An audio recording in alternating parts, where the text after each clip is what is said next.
que agradeço o convite, que muito me honra, naturalmente. É sempre bom estar presente nessas sessões e nesses encontros menos formais, de certa forma, mas não menos sérios e estimulantes, até pela dinâmica que todos têm dado a essa Cátedra Infante Dom Henrique, que, pelo que eu vejo, está de vento em popa e bem precisamos dessa dinâmica de investigação em Portugal. Acho que é bom, é uma lufada de ar fresco e congratulo-me com tudo isso. Portanto, aceitei com muito gosto este desafio de vos vir falar de um tema que não vai representar grande novidade, é um pouco partilhar convosco algumas reflexões que tenho levado a cabo sobre essas relações, às vezes por vezes um pouco menos evidentes ou obtusas entre o domínio da economia e o domínio da literatura, que não passa de forma nenhuma, como vão ver, por uma sociologia da literatura. Portanto, não é a relação, digamos, transplantada diretamente da literatura para a realidade, mas que tenta ser, digamos, uma hermenêutica da literatura do ponto de vista das representações. E até que ponto, digamos, a própria representação do mundo que nasce, de certa forma, e se desenvolve na Idade Média, que é o período também obtuso que eu trabalho, dessa era longínqua, pré-jesuítica ainda, até que ponto, quando todos esses problemas económicos nascem e se desenvolvem, essencialmente a partir do século XI, XII e XIII, fundamentalmente, vêm também eles transformar em profundidade, se quisermos, a própria representação literária. Portanto, e se quisermos, é dessa confluência, digamos, de dois universos da representação que eu queria aqui falar. Daí um pouco esse título ambicioso, Economia e Literatura na Idade Média, genealogia de uma metáfora, porque é disso que se trata, digamos, é desse pensamento sobre a palavra sobre a palavra poética que está aqui em causa. Não vou naturalmente estender-me a todos os domínios da literatura, porque isso seria um assunto muito vasto e muito fastidioso, e portanto vou-me centrar essencialmente numa pequena parte dessas problemáticas e dessa questionação económica que nasce de uma forma muito clara e muito forte no século XII e que está muito hoje novamente na moda, ou melhor, em cima da mesa, não na moda, infelizmente pelas piores razões, não tanto com esse termo, mas pelas práticas que todos os dias vemos sucederem a nível da economia global e dos diversos desvarios pelos quais nos faz passar a banca portuguesa e não só. Portanto, falar-vos-ei aqui dessa problemática particularmente bicuda e interessante, que é a questão da usura, portanto, e dos comportamentos usurários. E vou partilhar aqui, até para controlar um pouco melhor o tempo, partilhar aqui algumas reflexões que trouxe escrito, mas estejam plenamente à vontade para me interromper, para colocar perguntas, estou naturalmente ao vosso dispor. E começarei por vos dizer que desengane-se quem pensar que ler os tratados teológicos, e muitos de vocês saberão isso certamente tão bem ou melhor do que eu, os tratados teológicos da Idade Média representa uma experiência fastidiosa e monótona, voltada exclusivamente para a exegese de cariz apologético e moral dos textos bíblicos. Na verdade, a teologia medieval foi, durante séculos, um dos campos, se não o campo mais unificado e unificador do saber no Ocidente, permitindo tecer, em torno do pensamento de Deus e da sua aliança com a humanidade, uma complexa, intricada, dinâmica, mas extremamente coesa rede de isomorfismos entre todos os domínios do conhecimento, da linguagem à compreensão do sentido da história, da natureza do mundo material e biológico ao estatuto da representação imagética, da ética nas relações humanas à bioética do poder, da geografia do mundo visível e invisível à geometria variável do desejo, da origem do mal às virtudes do amor, da retórica à economia. Aliando numa relação cada vez mais inextrincável, fé e razão, o pensamento teológico, essencialmente o que se desenvolve sob o impulso da escolástica a partir do século XII, revela-se assim como uma poderosa matriz cognitiva que perscruta e questiona os mais ínfimos e recônditos cantos do mundo e do homem, uma autêntica forma mentis que não é apenas eterna comemoração de um tempo imemorial regenerado e reunificado em torno do paradigma da encarnação, mas incansável atenção aos novos sinais do tempo no intuito de integrar os seus hiatos, contradições, dissonâncias, ameaças, numa ordem coesa, legível e inteligível do universo. Ora, a forma como o pensamento económico se inscreve no discurso teológico-escolástico é particularmente surpreendente.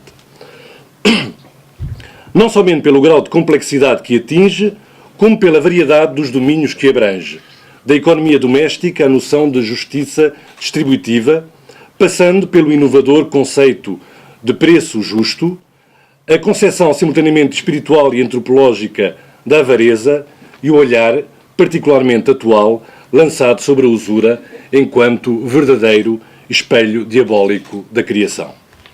No centro do debate sobre a usura transparece claramente o papel preponderante que começa a adquirir em todas as transações sociais, da justiça à amizade, o signo monetário, enquanto elemento perturbador da ideologia feudal, assente, como sabemos, numa visão simbólica do mundo, dominada pelo imaginário oblativo, em que é através da espiral do dom, como lhe chamaram alguns antropólogos, que o poder se manifesta e as relações sociais se estruturam e reproduzem num movimento potencialmente infinito. Ora, a partir de finais do século XI, esta dinâmica começa, no entanto, a enfraquecer e a estilhaçar-se, mostrando a sua face obscura, nomeadamente através da relação entre o dom, a tirania e a manipulação do outro, explorada em romances e canções de gesta do século XIII e XIV, mostrando assim também os limites de um sistema socioeconómico assente na dilapidação da riqueza, análogo, como já sugeria Aristóteles na sua Ética a Nicômaco, a uma dilapidação do próprio ser. Cada um à sua maneira e no seu registro específico, os textos, tanto literários como doutrinários ou didático-moralistas, reagem a esta atmosfera de desencantamento. Assim, paralelamente a uma unânime, embora cada vez mais utópica, apologia da liberalidade, sucedem-se igualmente as críticas violentas contra a avareza, que tende a destronar, tanto na literatura como na iconografia, o velho pecado feudal da soberba. Avareza enquanto interrupção contra a natura da circulação das riquezas, dons divinos, enquanto bloqueamento ou interrupção do fluxo vital que conduz à morte do tecido social, à morte da comunicação, inclusive é que emerge com a própria palavra poética, e à morte do próprio sentido. Daí representar uma ameaça não só para a ordem social e ideológica estabelecidas, mas também para a ordem simbólica no seu todo. Tanto a apologia do dom, como ideal de harmonia social e cósmica, como as críticas analisadas aos vícios económicos que corrompem moralmente o homem, não traduzem apenas a reação de um grupo social, nomeadamente o clero e a nobreza, ameaçados nas suas prerrogativas e numa riqueza essencialmente baseada na propriedade imobiliária. Apontam, sim, para uma profunda viragem epistemológica na civilização ocidental, em que a noção de pacto, pedra angular do sistema feudal e simbólico, começa a ser minada pelo dinheiro, enquanto hipóstase de um sistema de transações baseadas na invisibilidade dos signos. Num breve poema intitulado C'est des marchands, ou seja, acerca dos mercadores, o poeta e cronista beneditino Gilles Lemuysy lamenta precisamente o advento desta nova ordem social dominada não só por burgueses e mercadores, mas por cambistas, cuja atividade consiste em realçar precisamente a misteriosa e obscura natureza do dinheiro, diz ele, car en monnaie est la cause muito obscure, nisto do dinheiro as coisas são muito obscuras, que tem o estranho poder de inverter incessantemente a roda da fortuna. E muitos dos poemas compilados na famosa coletânea da Carmina Burana oferecem, como sabem, incessantes e interessantes variações sobre este tema e que têm também o poder de transformar cada coisa no seu contrário. Na progressiva, embora imensurável, passagem do imaginário oblativo para o imaginário monetário e mercantil, é toda uma concepção do tempo e do espaço que se altera. A noção de visibilidade, a ousia phaneira da filosofia grega, que integra os bens imobiliários ou a transferência da riqueza através do comércio, desde que este seja claramente visível, ou seja, presenciado por testemunhas, por exemplo, e que pressupõe que todo o sentido encarna num corpo, através do qual se ascende por sucessivas etapas aos mistérios transcendentais, essa visibilidade é agora ameaçada pela noção de substância invisível, que se reflete em todas as transações efetuadas sem testemunhas, nomeadamente as transações monetárias, que minam a relação entre os bens e o valor que lhes é conferido, entre os signos e a sua significação, entre a propriedade intrínseca das coisas e a propriedade dos nomes. Por outras palavras, a passagem de um modo de comunicação para o outro representa a passagem do universo visível do símbolon, do símbolo, para o universo subterrâneo dos signos, sendo para Platão, como sabemos, a invisibilidade do dinheiro uma das formas mais insidiosas de exercer a tirania. A moeda cunhada, tal como a escrita, representa assim uma nova forma de simbolização que já não necessita do pressuposto epistemológico da visibilidade para construir a relação com o outro e com a verdade. O hiato que se vislumbra entre duas concepções distintas do mundo e das relações sociais manifesta-se, nomeadamente, na distância que separa o primeiro romance de um famoso poeta francês do século XII, Chrétien de Troyes, romancesse que se chama Erechénide, composto em cerca de 1165, cujo prólogo se coloca inteiramente sob o signo da integridade verbal. O ideal consiste, diz ele, em bien dire et bien apprendre. Bem dizer para bem aprender. E vejam a diferença entre esse ideal poético de um outro, cerca de 100 anos depois, de uma obra intitulada Jean et Blonde, composta em 1230-1240 por Philippe de Rémy, onde este ideal se transfere claramente para a esfera económica através de uma ética do bien despendre et bien acquérir, ou seja, a arte de bem gastar e bem adquirir, que encerra o poema. Apercebemos-nos assim que em menos de um século algo aconteceu que veio abalar os alicerces estáveis de uma ordem considerada imutável. Durante esse período surgem, sabemos, novos modelos de aprendizagem e de educação. Reformam-se os códigos e a moral. Reivindicam-se novas liberdades e privilégios mais adequados às exigências da vida das novas comunidades urbanas.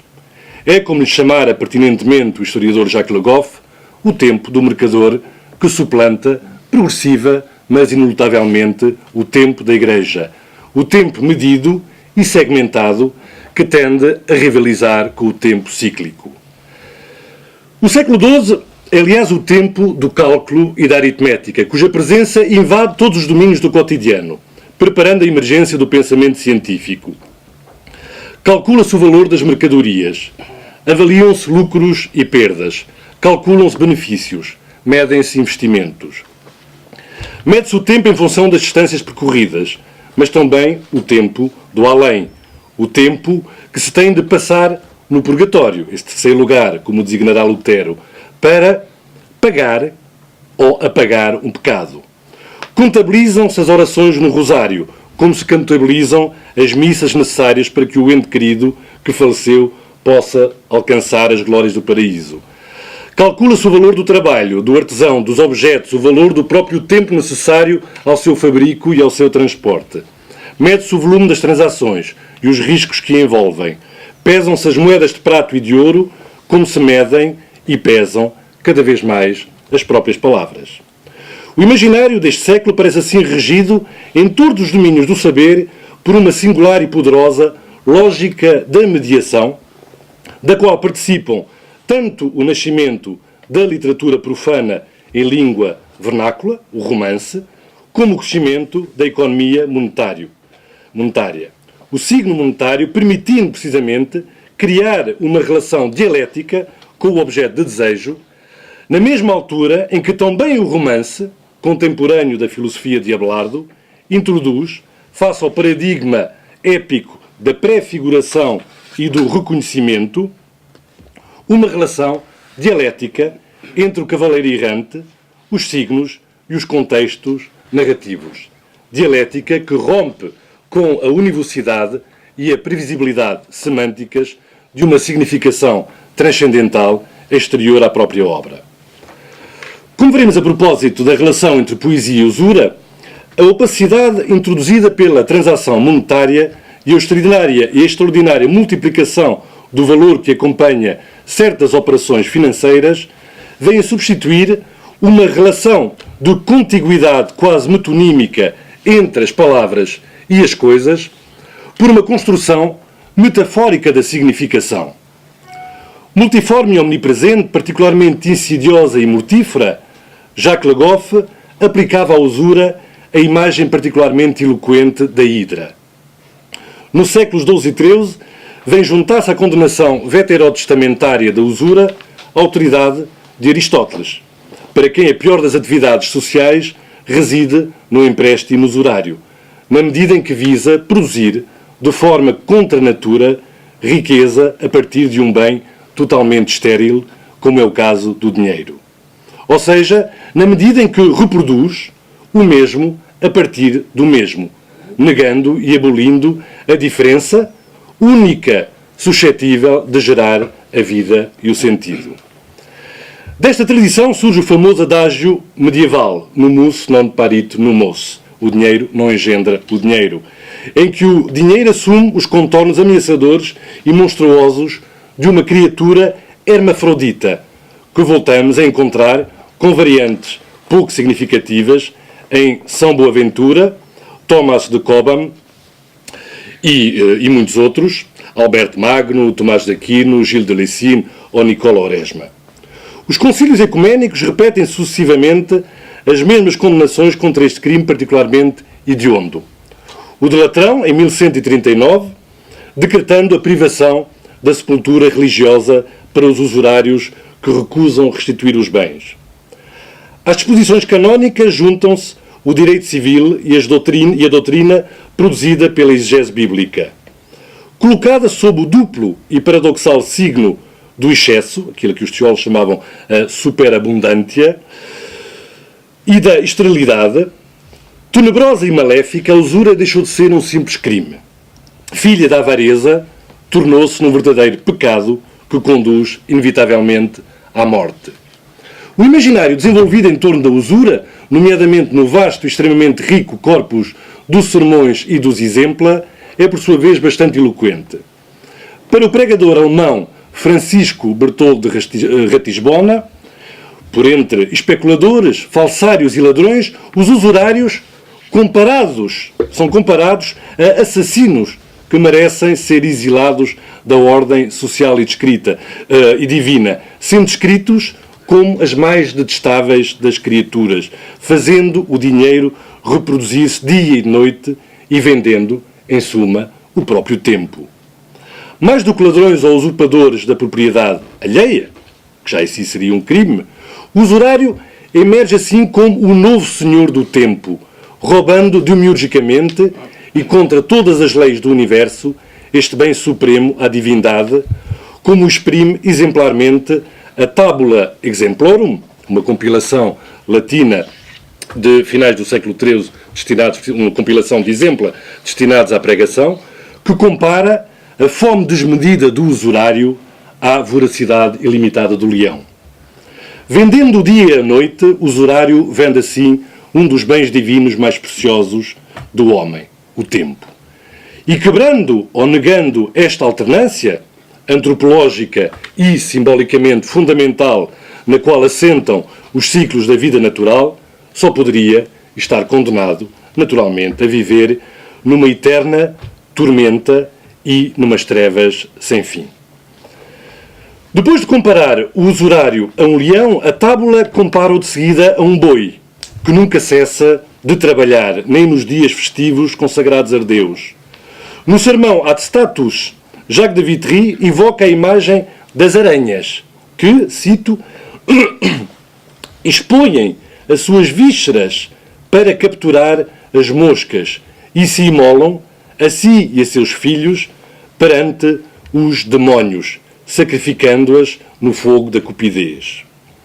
Por detrás desse imaginário, que por si só mereceria um estudo aprofundado, vislumbram-se os fantasmas arcaicos e universais da devoração, do engolimento ou da petrificação letal. Outras vezes é a sombra do engano, do logro, do simulacro que emerge, através do símio, nomeadamente, figura por excelência da usurpação e da mimesis diabólica. Símio que, numa passagem da Tabula Exemplorum, consegue, numa espécie de rito de inversão, apoderar-se da bolsa de um peregrino que continha os dinheiros usurários, agora esterilmente dispersos no fundo do mar. Num sermão de Etienne de Bourbon, vemos o trigo que um usurário gravemente doente quer dar aos pobres transformar-se subitamente em serpentes, num cenário digno das tentações de Hieronymus Bosch, que reencontramos em alguns milagres do século XIII. E poderia aqui citar outros, por exemplo, um famoso milagre de Gauthier de Coincy, chamado Milagre de um Homem Rico de uma Pobre Velhinha, coitadinha, onde um padre encontra, no leito da morte, um velho usurário, assediado por sanguessugas, cobras, sapos e lagartos que lhe sugam o cérebro e os olhos. Nos discursos analisados por Nicole Berriou, vemos os usurários serem também comparados a ursos, que não obstante as picadas dos espinhos da sua consciência, continuam a procurar a qualquer preço e em qualquer lugar o mel das riquezas e dos lucros pecaminosos. Quanto aos lombardos e aos caorcinos, este aterrador e particularmente eficaz discurso contra a usura não será naturalmente, ou não terá sido, alheio à criação de igualmente perigosos estereótipos culturais que transformaram determinados grupos étnicos ou religiosos, os lombardos e os judeus, que mantinham um contacto privilegiado com o negócio do dinheiro, naturalmente. Portanto, neste sermão aparecem os usurários, num sermão de Sexta-feira Santa, sob os traços de magras lagartas que se alimentam de folhas das árvores que habitam. Uma vez repletas, essas lagartas metamorfoseiam-se em borboletas, voando para todo o sempre. Contrastando, reparem que essa imagem contrasta, apesar de tudo, com o bestiário infernal da usura.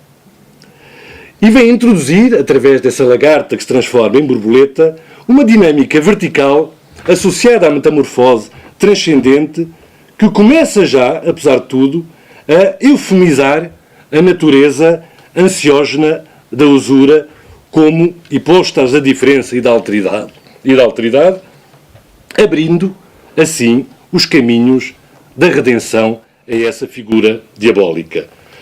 Como bem demonstrou, de resto, Jacques Le Goff, no seu famoso ensaio La Bourse et la Vie, Economia e Religião na Idade Média. Esta transformação beneficia da notável reabilitação das artes mecânicas, nomeadamente do comércio como ato civilizador, agente de pacificação e de conhecimento, bem como modelo de comunicação harmoniosa entre os povos e as várias partes do mundo, através da circulação dos bens. Esta reabilitação é muito evidente, por exemplo, no Didascalicon de Hugo de São Vítor, do século XII, e culmina com a radical inversão metafórica da carga semântica associada à imagem da usura, progressivamente erguida em paradigma económico da redenção espiritual. Ora, este processo de inversão beneficia da ajuda de dois poderosos aliados. O da sermonística, que integra a semiologia monetária e mercantil como estratégia retórica para uma mais ampla e eficaz disseminação da mensagem cristã no universo urbano, e, por outro lado, o da exegese bíblica, em que a usura participa numa economia textual ao tornar-se isomorfa da prática hermenêutica, a glosa, sem a qual a palavra divina não passa de uma letra morta e estéril. Comecemos pelo domínio da sermonística, onde recordarei que são frequentíssimos os próprios pregadores, onde são, peço desculpa, frequentemente os próprios pregadores a apresentarem-se como mercadores de Cristo. E, por exemplo, na sua apologia da Ordem dos Frades Menores, os franciscanos, Jacques de Vitry nota, na sua História do Ocidente, que, e cito, pela sua pregação, pelo exemplo de uma vida santa e de uma conduta perfeita, convidam os homens a desprezarem o século. Depois de terem abandonado castelos, domínios e vastas posses, trocam, ó bem-aventurado comércio, diz ele, as suas riquezas contra os bens espirituais, revestindo o hábito dos frades menores. O Senhor devolve ao cêntuplo tudo o que estes servos fizeram neste mundo. Fixemos essa parábola do devolver ao cêntuplo. Essa imagem do que é devolvido em forma duplicada. Assim como afirma Nicole Berriou, uma grande especialista dos sermões do século XII e XIII em língua vernácula, num dos seus estudos dedicados aos sermões medievais, diz ela, e traduz aqui diretamente, é interessante constatar que o vocabulário do dinheiro, do crédito e das transações comerciais se impõe com tanta frequência e tanta variedade nos locais menos esperados dos discursos dos pregadores. Quer se trate de simples relatos, de compilações de modelos ou de outros instrumentos de trabalho, quer estejamos perante considerações sobre a história da salvação e o comportamento dos verdadeiros fiéis. Em vários discursos analisados por esta autora, as feiras, por exemplo, tornam-se metáfora comum e privilegiada para traduzir o tempo da vida cristã ou o tempo da Quaresma. Robert de Sorbonne, por exemplo, chega a imaginar a festa de Todos os Santos como um imenso mercado onde Cristo e os santos põem à venda todas as suas mercadorias. A túnica escarlate, tingida do sangue dos mártires. As armas dos confessores, graças às quais foram vencidos os três inimigos do homem, a carne, o mundo e o diabo. As especiarias aromáticas da palavra de Deus trazidas pelos apóstolos e a brancura virginal dos anjos, etc, etc. Quanto à esmola, converte-se em juros usurários devolvidos a Deus, como salienta o autor da Summa de Abstinentiae. O que os ricos distribuem aos pobres, diz ele, dão-no a Deus com usura. Portanto, o termo latino é cum usura. Não é? Com usura. Para Guillaume d'Auvergne, num sermão para o quinto domingo de Pentecostes, a misericórdia equivale a um autêntico câmbio, ao transformar, diz ele, o estrume deste mundo nas riquezas abundantes e aromáticas do céu. Realiza negócios com o melhor dos mercadores, uma vez que, em troca de um simples óbolo, recebe os bens do paraíso.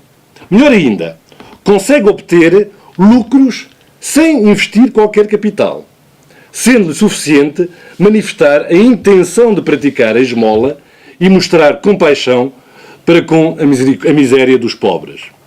É ainda e finalmente a melhor das tesoureiras, a esmola, já que ninguém lhe pode subtrair o que lhe foi entregue e porque o capital depositado em suas mãos cresce e multiplica-se ao infinito.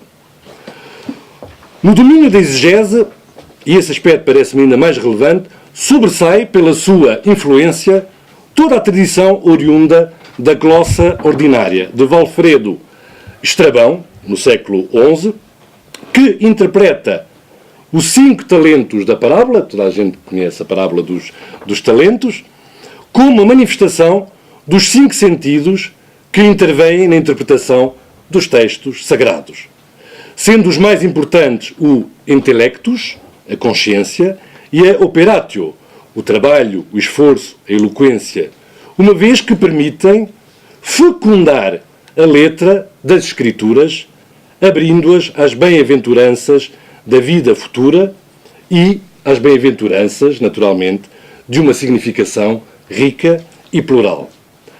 Quanto aos homens que, à imagem dos bons banqueiros e dos exímios cambistas da palavra, têm por dever profissional multiplicar os dinheiros de Deus, ou seja, os próprios exegetas da palavra, o autor da glosa designa-os claramente.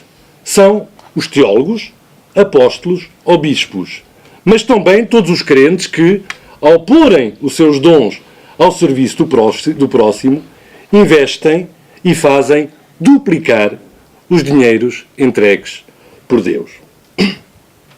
Esta vasta tradição conflui, por sua vez, e é o último ponto que eu queria aqui focar, na própria narrativa medieval, onde a aliança singular entre teologia, ficção e economia engendra uma semiose não isenta de tensões e de paradoxos insolúveis. O prólogo do célebre, todos ouviram falar certamente, Conte du Graal, o Conde do Graal, também conhecido como Perceval, o último romance inacabado do autor que falei há pouco, Chrétien de Troyes. Nunca é demais salientar que esse Conde do Graal é o primeiro texto onde aparece a figura do Graal, portanto é um mito inteiramente literal, não existe figura do Graal antes de 1180, que é quando Chrétien de Troyes compõe este texto. Portanto, toda a tradição seguinte, seja a tradição literária, seja todas, digamos, as recomposições mitológicas que seguiram à volta dessa figura, têm origem nesse texto, não em fontes anteriores. Portanto, o célebre prólogo do Conde do Graal de Chrétien de Troyes é o exemplo acabado de uma estratégia retórica que, ao explorar o isomorfismo entre a palavra poética e a fecundidade do verbo, visa legitimar a própria escrita ficcional.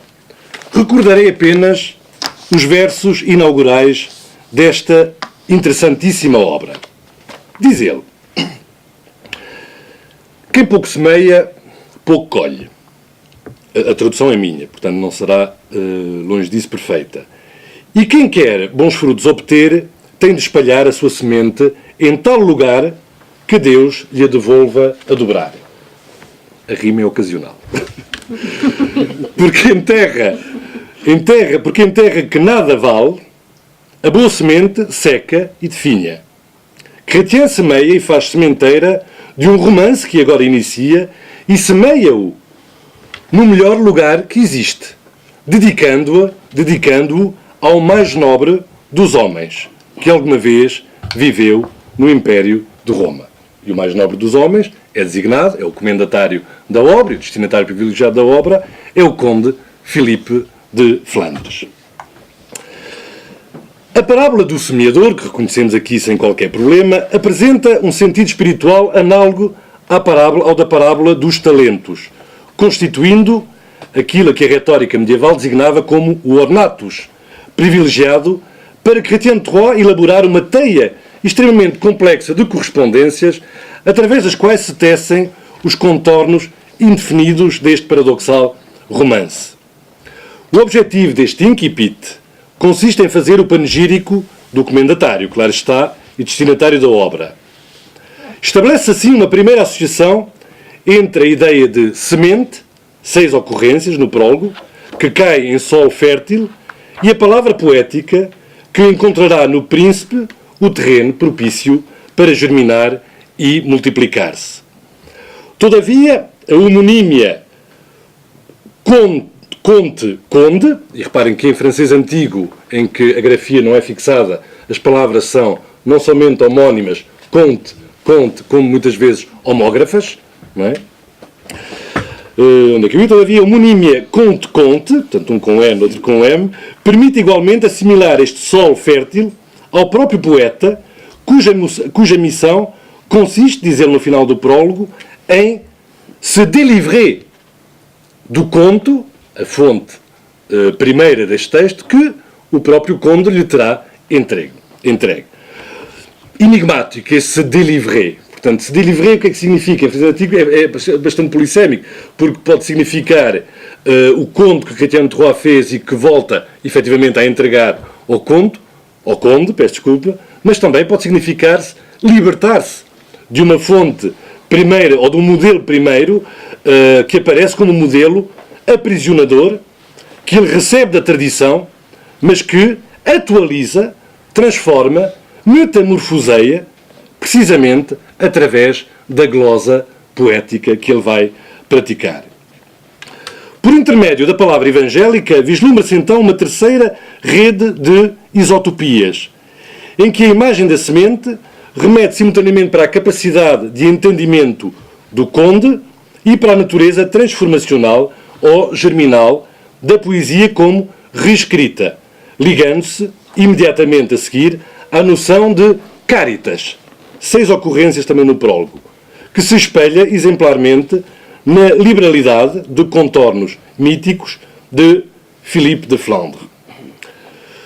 Se o poeta é semeador que espalha as sementes da palavra poética no solo fértil, a caridade do príncipe, este, à semelhança de Deus, deverá, à ação double lhe rendre, portanto, devolver-lhe em duplicado, as sementes plantadas. Assim, ao exaltar o seu patrono, Chrétien não somente se glorifica a si próprio e à sua obra, como espera, sem dúvida, receber os frutos espirituais e também monetários, naturalmente, do seu investimento e da largueza ou caridade do conde que reencontramos, naturalmente, naquelas assonâncias todas. Reparem que esta estratégia não é de forma nenhuma única, nem um caso isolado na literatura medieval. Poucos anos antes, aliás, já Marie de France, uma grande poetisa também do século XII, no prólogo dos seus Lais, que são contos de tradição oral bretã, que ela pela primeira vez vai recolher, versificar em língua romance, vai proceder à convergência também entre a metáfora monetária, via parábola dos talentos, e a metáfora vegetal, para simultaneamente louvar as virtudes do destinatário privilegiado desses contos, que neste caso é o Henrique II Plantageneta, face à esterilidade do silêncio que conduziria uma tradição oral ancestral a dissipar-se ou a cair num esquecimento mortífero. Compreende-se também a paradoxal, pelo menos vindo de que ele vem, o paradoxal discurso do diabo, disfarçado de sedutora donzela, como não podia deixar de ser, e isso num romance do século XIII, La Quête del Saint Graal, do qual vai descender, por naturalmente vários intermédios, a nossa demanda do Graal. Portanto, compreende-se também o paradoxal discurso do diabo, quando se dirige a Perceval, acusando o ermitão de ser um verdadeiro usurário da palavra, um feiticeiro que multiplica as palavras, fazendo de uma 100. As palavras são do próprio diabo. Sabeis vós o que ele faz, o ermitão? Pois, dir-vos-ei. C'est un enchanteresse, portanto é um mágico, não é? É um feiticeiro, um multiplicador de palavras, que a partir de uma transforma em 100. É uma acusação grave e estranha, mas perfeitamente compreensível se atendermos à função do ermita no romance medieval, enquanto hermeneuta privilegiado dos signos e das alegorias, cuja leitura do mundo e das aventuras reorienta constantemente a trajetória dos heróis e da própria narrativa nos poemas em prosa, essencialmente a partir do século XIII, ao reconduzir a ancestral e destabilizadora dimensão do mito à reconfortante transparência e linearidade do sentido cristão da história. Como vemos, as relações cruzadas entre economia e literatura, nomeadamente as que se desenvolvem em torno da figura exemplar da usura, não traduzem de forma alguma uma relação causal e muito menos uma falaciosa relação especular ou mimética entre discurso ficcional e realidade histórica. Apontam sim para as transformações nas estruturas epistemológicas e antropológicas da civilização ocidental, que afetam tanto a sintase do mundo como a sintase das narrativas ficcionais. E não só. Com efeito, no início da célebre e influente obra, cujo título é de resto bastante eloquente, quando se fala em imaginário económico, e refiro-me ao livro do Tesouro, do italiano Brunetto Latini, o autor recorre também ele a uma metáfora monetária para descrever a primeira parte do seu tratado, cujo tema, a teórica, é dizê-lo como moeda corrente para gastar todos os dias em coisas úteis. Querei-se dizer, porque a teórica é isso, querei-se dizer que toda esta parte do tratado, que vai desde a história do mundo, desde Adão e Eva, que compila todos os conhecimentos enciclopédicos, funciona como uma espécie de património transacionável, destinado a circular entre os homens enquanto lugar comum do conhecimento, possuindo neste sentido um valor muito inferior a outros domínios reservados a uma elite, é pelo menos o que sugere a inevitável comparação entre esta moeda corrente da linguagem enciclopédica e a matéria abordada na terceira e última parte da obra, a retórica, que Brunetto Latini descreve, contrariamente à primeira, como o fino ouro, ou seja, como um bem precioso destinado a ser entesourado e não a circular na sociedade. A história desta mútua confluência ou contaminação entre signo monetário e signo poético determina, de resto, em larga medida, a relação dialógica que se estabelece entre os principais géneros narrativos cultivados na Idade Média. Se o romance de cavalaria arturiano, que nasce e se desenvolve, pode não parecer, mas convém não esquecer, na mesma altura em que cresce a economia urbana e o comércio à escala internacional, ora, esse romance de cavalaria arturiano vive numa estranha e anacrónica utopia oblativa que apaga ou neutraliza, com raras exceções, qualquer vestígio ameaçador das transações monetárias. Os cavaleiros errantes andam de um lado para o outro, dormem, são hospedados, não se sabe de onde lhes veio o dinheiro, como o gastam, como é que se alimentam, deixam de alimentar, como é que tratam de seus cavalos, como é que compram as armaduras quando não estão na cor do rei Artur, etc. Portanto, estamos perante uma autêntica utopia oblativa. Paralelamente, já a canção de gesta, portanto, o outro género narrativo maior, se quisermos, da Idade Média, que celebra os heróis nacionais, etc., etc., ou locais, já a canção de gesta contemporânea do romance, os fabliaux, que são aqueles contos mais satíricos, se quisermos, ou paródicos, os milagres, as representações dramatúrgicas, onde o paraíso artificial da taberna ocupa um espaço central, bem como o chamado romance realista ou gótico dos séculos XIII e XIV, nesses textos, em contrapartida, vemos multiplicar-se personagens e situações intrinsecamente ligadas ao universo urbano. Mercadores, cambistas, usurários, artesãos, feirantes, etc., etc., como se, ao mesmo tempo que denunciam e desconstroem os simulacros do ideal cortês, estas formas narrativas fossem movidas pelo secreto desejo de mostrar o outro lado do imaginário oblativo, de verbalizar o não dito ou o interdito económico que o romance arturiano recalcara ou dissimulara habilmente através do véu da metáfora. E nestes textos vemos a hospitalidade paga substituir progressivamente a idílica hospitalidade gratuita, anulando-se a dívida simbólica que prende indefinidamente o cavaleiro arturiano, a quem sucessiva e generosamente o acolhia nos caminhos da errância.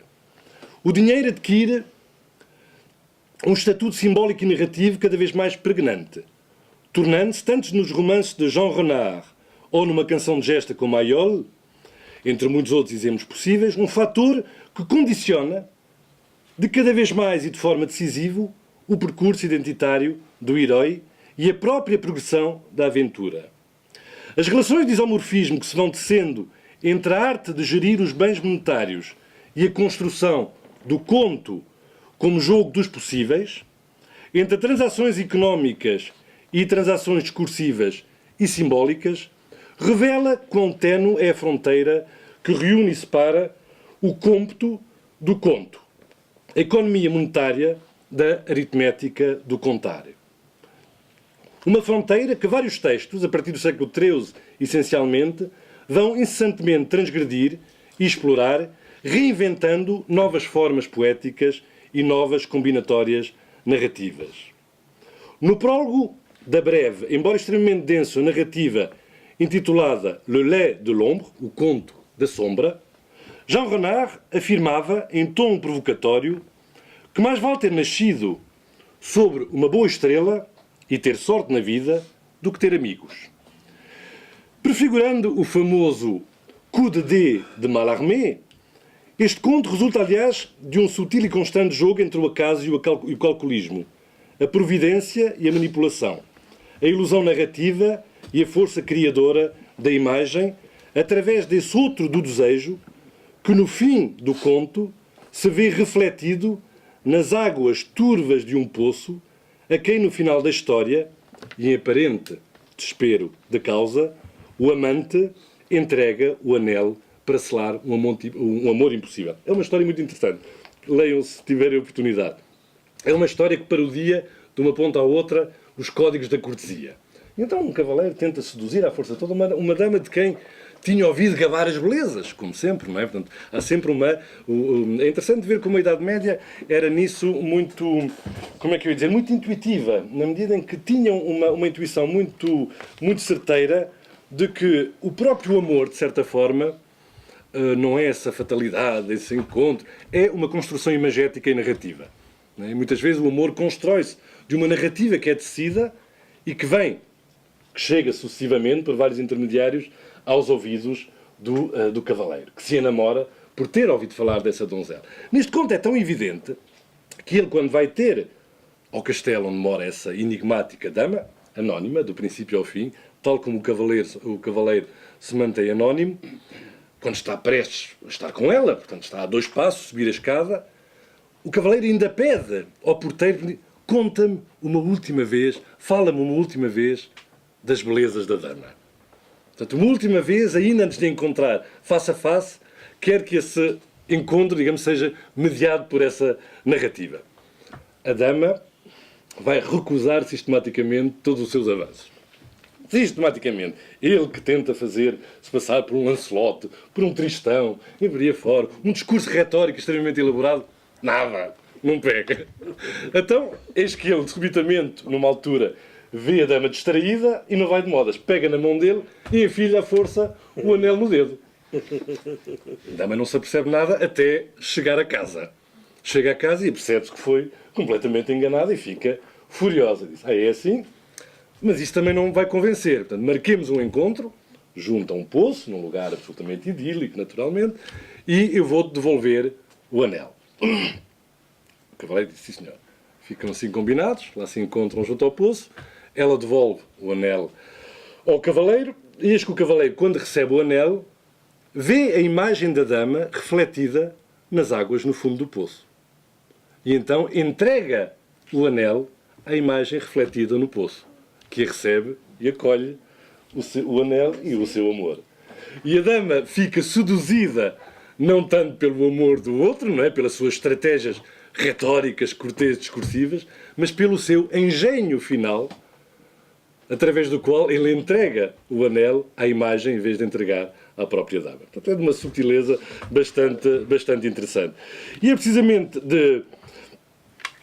nesse jogo constante que vai do simulacro imagético à realidade do amor recriado neste conto pela imagem ficcional, Jean Renard finge que a trajetória e o sentido último da aventura escapa ao domínio das suas personagens, como parece também escapar e resistir, qual sombra fugidia, tanto à vontade do poeta como ao esforço hermenêutico do leitor. E o conto termina precisamente nesse enigmático verso, ou nesses enigmáticos 2 versos, lançados por Jean Renard em jeito de desafio e provocação ao leitor. Diz ele: Ici finit l'île de l'ombre. Contez, vous qui savez de nombre. Aqui acaba o conto da sombra. Contai, vós que sois tão bons em números. Portanto, encontrai a solução aritmética, se quisermos, para essa situação.